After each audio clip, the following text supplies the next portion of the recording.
Exchange pieces to make one of your surviving piece more powerful. Hello friend, this is Vakil Akhtar, International FIDE instructor.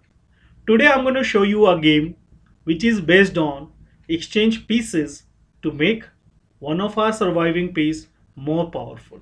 As you know, we have four rules about exchanging the pieces. Rule 1, we should exchange pieces when we are ahead in material, when we are material up.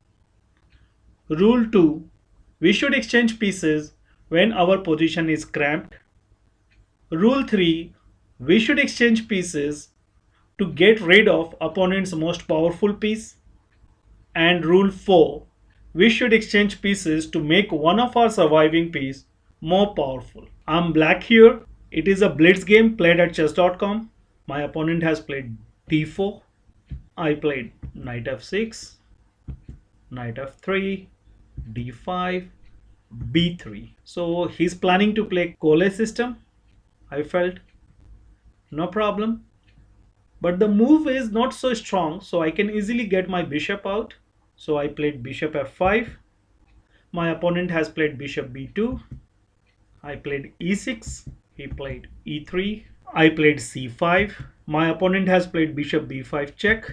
I played knight b d7. My opponent has played knight to e5. I was definitely expecting this move. That's why I played knight b d7. I played bishop d6 now. He did castle. I also did castle. He played f4 to give little more strength. I played rook to c8. Okay, you can see the threat here.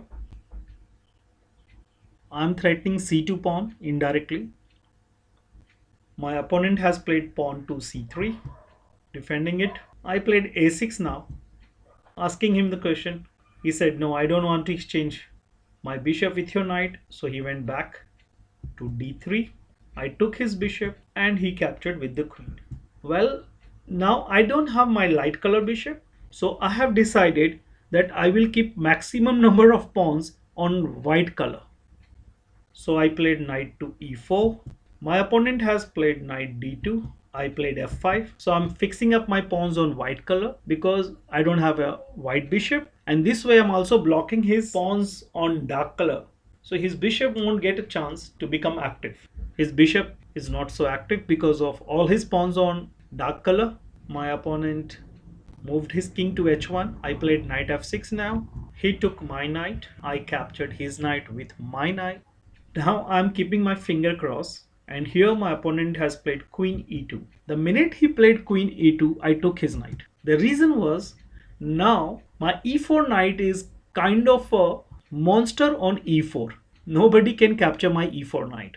After this bishop takes e5, now I have a e4 knight which is very strong compared to his b2 bishop.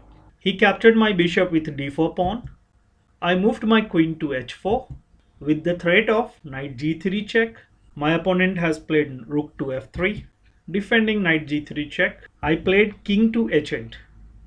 I moved my king on the diagonal of his b2 bishop, but I'm sure my king is very safe on h8 because his b2 bishop is a bad bishop. He wants to play rook h3 here, but because of knight f2, he can't play rook h3. So he played rook a to f1, so he can get his f3 rook to h3. He's guarding f2 square one more time with the other rook. I played queen g4 to pin that rook. He played queen e1, unpinning his f3 rook. Now I played rook to g8 and he played rook h3. This is what he was planning since the beginning. So he played rook h3 here. I played g5. He captured my pawn. I captured with the rook, threatening one move checkmate. He moved rook to g1, defending one move checkmate. I saw queen d1, but I was not so convinced at this point because of queen h4 and all. So I have decided to play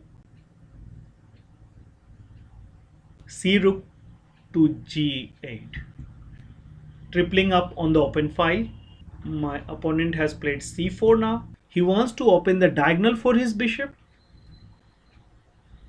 Once again, I was thinking about queen d1, but I went for a safe move, d capture c4.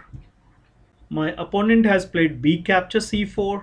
So my point in this game is my good knight versus his bad bishop. Keeping this in mind, can you suggest me a good move for black?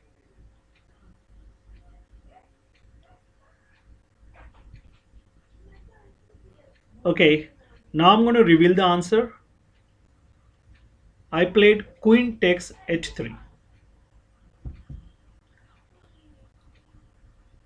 It is not a tactics or something, it is part of my plan.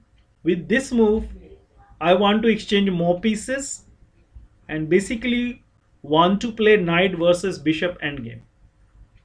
So I played queen takes h3. My opponent took my queen with the pawn. Then I played rook capture g1 check, queen takes g1, rook takes g1 check, king takes g1. So here we go. A good knight versus bad bishop. And it's the time to use the knight. So I played knight d2, attacking his c4 pawn. My opponent has played bishop a3, attacking my c5 pawn.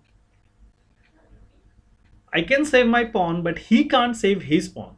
So I said, okay, no, I don't want to allow you any counter attack. I played b6, defending my pawn. He played bishop c1, attacking my knight. I played knight captures c4. He played king f2. Now my question to you guys, should I take on e5? Should I take e5 pawn here?